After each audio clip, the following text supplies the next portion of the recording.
వివాదాలకు దూరంగా ఉండే రాజమౌళి ఎందుకు నోరు జారాడు? కాంట్రవర్సీ అవుతుందని తెలిసి కూడా లోలోన రగిలిపోతున్న అసహనం ఆయన్ని డామినేట్ చేసిందా? దేవుడిపై వివాదాస్పద వ్యాఖ్యలు చేయడంతో ఆయనపై పోలీసులకు ఫిర్యాదు చేయాల్సి వచ్చిందా? ఆ కథేంటో చూద్దామా? రాజమౌళి ఏది మాట్లాడినా ఆచితూచి మాట్లాడతాడు. అయితే వారణాసి టైటిల్ అనౌన్స్మెంట్ ఈవెంట్తో విసిగిపోయి హనుమాన్పై చేసిన వ్యాఖ్యలు దుమారం రేపాయి. వారణాసికి కథ రాసిన రాజమౌళి తండ్రి విజేంద్ర ప్రసాద్ మాట్లాడుతూ, కొన్ని సినిమాలు మనుషులు చేస్తారు, కొన్ని సినిమాలు దేవతలు చేయించుకుంటారన్నారు. రాజమౌళి గుండెలపై హనుమాన్ ఉన్నాడన్నాడు విజేంద్ర ప్రసాద్. వారణాసి వీడియోను ప్రదర్శించడానికి 100 అడుగులతో డిజిటల్ బోర్డు ఏర్పాటు చేశారు. ఇంకా వీడియో వేయకుండా టెస్ట్ చూస్తున్న టైంలో డ్రోన్ కెమెరాతో షూట్ చేసి నెట్లో వదిలారు. దీంతో టెస్ట్ చేయకుండానే గ్లిమ్స్ ను డైరెక్ట్గా ఈవెంట్లో ప్లే చేయాల్సి వచ్చింది. వీడియో రిలీజ్ ఆలస్యం కావడంతో, జనరేటర్ పవర్ సరిపోకపోవడంతో చాలాసార్లు అంతరాయం కలిగింది. దేనికోసం ఈవెంట్ పెట్టాడో అదే జరగకపోవడంతో రాజమౌళి ఓపిక నశించింది. విజేంద్ర ప్రసాద్ మాట్లాడిన హనుమాన్ మాటలకు కౌంటర్ ఇచ్చాడు. రాజమౌళి కష్టం మామూలుగా ఉండదు, ఆనందంగా ఫీల్ అయ్యాడు. అయితే వారణాసి టైటిల్ అనౌన్స్మెంట్ వీడియో ఈవెంట్లో ప్లే కాకపోవడంతో అసహనం వ్యక్తం చేశాడు. ఇది కాస్త మతం రంగు పులుముకుంది. రాజమౌళి చేసిన వ్యాఖ్యలు హిందువుల మనోభావాలు దెబ్బతీసేలా ఉన్నాయంటూ రాష్ట్రీయ వానరసేన సంఘం సభ్యులు సరూర్ నగర్ పోలీస్ స్టేషన్లో ఫిర్యాదు చేశారు. రాజమౌళి వ్యాఖ్యలను రాష్ట్రీయ వానరసేన సంఘం అనే కాదు, చాలా మంది నెటిజన్లు తప్పుపట్టారు. మనిషికి కష్టం వస్తే దేవుడు లేనట్టే లెక్క, దేవుడంటే నమ్మకం లేదని చెప్పి హనుమాన్ గురించి ఎందుకు మాట్లాడావంటూ ఎప్పుడూ లేని విధంగా రాజమౌళిపై సోషల్ మీడియాలో దుమారం చెలరేగింది. దీనికి జక్కన్న ఎలాంటి వివరణ ఇస్తాడో చూడాలి. మరి రాజమౌళిని టైటిల్ వివాదం కూడా వెంటాడుతోంది. రామ బ్రహ్మ హనుమ క్రియేషన్స్ బ్యానర్ వారణాసి టైటిల్ను రిజిస్టర్ చేయించింది. అధికారికంగా ఛాంబర్ నుంచి పొందిన లెటర్ను మీడియాకు రిలీజ్ చేశారు. మహేష్ సినిమాకు వారణాసి టైటిల్ పెట్టడంతో తన అనుమతి లేకుండా టైటిల్ ఎలా పెడతారని నిర్మాత ప్రశ్నించారు. అయితే చట్టపరమైన ఇబ్బందులు రాకుండా వారణాసి టైటిల్కు ముందు ఎస్ఎస్ రాజమౌళిస్ చేర్చారు. గతంలో గుణశేఖర్ కత్తి టైటిల్ను రిజిస్టర్ చేయించుకోగా కళ్యాణ్ రామ్ కత్తి టైటిల్తో కళ్యాణ్ రామ్ మూవీ విడుదలైంది. టెక్నికల్ ఇబ్బందులు రాకుండా ఎస్ఎస్ రాజమౌళిస్ వారణాసి టైటిల్తో వస్తున్నాడు. సమంతను స్టార్ హీరోస్ పట్టించుకొని చాలా కాలమైంది. రంగస్థలం తర్వాత స్టార్తో జోడీ కట్టలేదు. ఇక యంగ్ హీరోస్ అయితే భాగ్యశ్రీ బోర్సే, యుక్తి తరేజా అంటూ కొత్త హీరోయిన్స్ వైపు పరిగెడుతున్నారు. ఇలా ఫేడ్ అవుట్ అయిన సమంతకు ఓ సీనియర్ హీరో ఛాన్స్ ఇచ్చాడా? Watch the story. సమంతకు తెలుగులో ఆఫర్స్ లేక శుభ మూవీతో నిర్మాతగా మారింది. మరోసారి ప్రొడ్యూసర్ గా మా ఇంటి బంగారం మూవీ తీస్తోంది. శామ్ ప్రొడ్యూసర్ అన్న పేరే గాని ప్రియుడు రాజ్ ఈ వ్యవహారాలు చూసుకుంటున్నాడు. బయట బ్యానర్ లో సినిమా ఛాన్స్ కోసం 4 ఏళ్లుగా వెయిట్ చేస్తున్నా ఫలితం దక్కడం లేదు. సమంత త్వరలో రవితేజతో జతకడుతోందన్న ప్రచారం నడుస్తోంది. ప్రస్తుతం భర్త మహాశయులకు విజ్ఞప్తి మూవీ చేస్తున్న రవితేజ శివ నిర్వాణకు డైరెక్షన్ ఛాన్స్ ఇచ్చాడు. ఇందులో హీరోయిన్ గా సమంత పేరు వినిపిస్తోంది. శామ్ తెలుగులోకొచ్చి 15 ఏళ్లైనా రవితేజతో జత కట్టడం ఇదే ఫస్ట్ టైం. శివ నిర్వాణ 4 సినిమాలు డైరెక్ట్ చేస్తే 2 సినిమాల్లో శామే హీరోయిన్. మజ్లీ, ఖుషి తర్వాత మరోసారి శామ్ తో వర్క్ చేస్తున్నాడు. విజయ్ దేవరకొండతో తీసిన ఖుషి ఫ్లాప్ తర్వాత 2 ఏళ్లుగా మెగాఫోన్ పట్టని శివ నిర్వాణ రవితేజను డైరెక్ట్ చేయనున్నాడు. అయితే ఈ ప్రాజెక్ట్ ఇంకా అఫీషియల్ గా అనౌన్స్ చేయలేదు. మనశంకర వరప్రసాద్ గారు రిలీజ్ కాకుండానే నయనతార తెలుగులో మరో బంపర్ ఆఫర్ అందుకుంది. గోపిచంద్ మలినేని మూవీలో బాలయ్యతో 4వసారి జతకడుతోంది. 9 బర్త్డే సందర్భంగా నయనతార ఎంటర్స్ ది ఎంపైర్ అంటూ వీడియో రిలీజ్ చేశారు. చిరంజీవి సినిమా ప్రమోషన్కి వస్తానని సైన్ చేసిన నయన్ బాలయ్య మూవీ ప్రమోషన్కి కూడా వస్తుందా?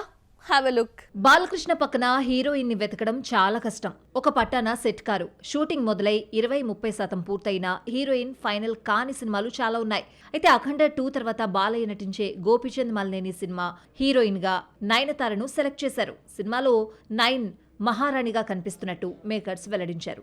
సముద్రమంతా ప్రశాంతతను, తుఫానంతా బీభత్సాన్ని తనలో మోసే రాణి మా సామ్రాజ్యంలోకి అడుగు పెట్టనుంది అంటూ వీడియో రిలీజ్ చేశారు. ఈ సినిమా ఈ నెల 26న లాంఛనంగా మొదలవుతుంది. చిరంజీవి నయన కలయికలో వచ్చిన సైరా, గాడ్ ఫాదర్ ఫ్లాప్ అయినా ఈ కాంబినేషన్ రిపీట్ కావడం విశేషం. బాలకృష్ణ నయన కాంబోలో వచ్చిన సింహ, శ్రీరామరాజ్యం, జయసింహ హిట్ కావడంతో లక్కీ హీరోయిన్ వైపే మొగ్గు చూపాడు దర్శకుడు. రాజుల కాలం నాటి కథతో రూపొందుతున్న ఈ సినిమాలో నయన రాణిగా కనిపించనుంది. గాడ్ ఫాదర్ తర్వాత తెలుగులో గ్యాప్ తీసుకున్న నయన మనశంకర్ వరప్రసాద్ గారులో చిరంజీవితో జతకడుతోంది. సీనియర్ హీరోలకు నయన సరిజోడీ కావడంతో అడిగినంత రెమ్యునరేషన్ ఇచ్చి మరీ తీసుకుంటున్నారు. చిరంజీవి సినిమా హీరోయిన్ గా 18 కోట్లు తీసుకుంటోందన్న టాక్ నడుస్తోంది. ఎప్పుడు లేనిది నయన ప్రమోషనల్ వీడియోస్ తో ముందుకొచ్చింది. చిరంజీవి మూవీలో నయన హీరోయిన్ గా సెలెక్ట్ అయిందని చెప్పడానికి వీడియో చేసి రిలీజ్ చేశాడు. ఈ మధ్యకాలంలో మారిపోయిన నయన ప్రమోషన్స్ కు గ్రీన్ సిగ్నల్ ఇచ్చింది. ప్రమోషనల్ ట్యాక్స్ వసూలు చేయడంతో నయన్ రెమ్యునరేషన్ 15 నుంచి 18 కోట్ల మధ్య నడుస్తోంది. బాలయ్య సినిమా ప్రమోషన్స్ కు వస్తానని చెప్పిందని తెలిసింది. బాలయ్య మూవీతో కలిపి నయన చేతిలో 9 సినిమాలున్నాయి. తమిళంలో 4, మలయాళంలో 2, తెలుగులో 2 సినిమాలతో పాటు కన్నడ మూవీ టాక్సిక్ లో యష్ చెల్లిగా నటిస్తోంది. చేతిలో ఇన్ని సినిమాలు మరో స్టార్ హీరోయిన్ కు లేవు. రాజమౌళి చేతిలో పడితే అందరూ మారిపోతారు. ప్రియాంక చోప్రా కూడా మారిపోయింది. స్టూడెంట్ నెంబర్ 1 అనిపించుకోవాలి అని చూస్తోంది. తెలుగు నేర్చుకోవడం స్టార్ట్ చేసింది. ప్రీ రిలీజ్ ఈవెంట్ లో అచ్చమైన తెలుగమ్మాయిలా మాట్లాడబోతుందా? Have a look. Rajamouli direction లో నటించాలంటే కష్టం అనుకోకుండా ఒళ్ళు వంచాలి. దర్శక ధీరుడి టార్చర్ భరించాలి. మొదట్లో ఇదొక టార్చర్లా అనిపించినా ఆ తర్వాత అలవాటు పడిపోయి డైరెక్టర్ వద్దన్నా కష్టపడతారు. గ్లోబల్ హీరోయిన్ ప్రియాంక చోప్రా కూడా రాజమౌళి మాయలో పడిపోయిందే. తెలుగు నేర్చుకోవడానికి హోంవర్క్, క్లాస్ వర్క్ అన్నీ చేసేస్తోంది. రీసెంట్ గా రిలీజ్ చేసిన BTS వీడియో చూస్తుంటే తెలుగులో 2 ముక్కలు ఎంతగా ట్రైన్ అయిందో అర్థమవుతోంది. వారణాసి ఈవెంట్లో తగలబెట్టేద్దామా అన్న డైలాగ్ చెప్పడానికి ఎంతగానో ప్రాక్టీస్ చేస్తుంది. ఈ వీడియో వైరల్ కావడమే కాదు, ప్రియాంకపై ప్రశంసలు కురిపిస్తున్నారు. వారణాసి స్టేజ్ మీద ఇంగ్లీష్లో మాట్లాడినా సినిమా పూర్తయ్యేలోపు పూర్తి స్పీచ్ తెలుగులో ఇస్తానంటూ చిటికేసి మరీ చెప్పడం, ట్రైనింగ్ వీడియో చూస్తుంటే ఈ గ్లోబల్ స్టార్ ఇంకో ఏడాది అడిగే అవసరం లేకుండానే తెలుగులో మాట్లాడటం ఖాయమనిపిస్తోంది. ప్రియాంక BTS వీడియోను చూస్తుంటే వారణాసి షూటింగ్ ని బాగా ఎంజాయ్ చేస్తోందనిపిస్తోంది. సినిమా 2027 సమ్మర్ కు రిలీజ్ అవుతోంది. దాదాపు ఏడాదిన్నరుంది.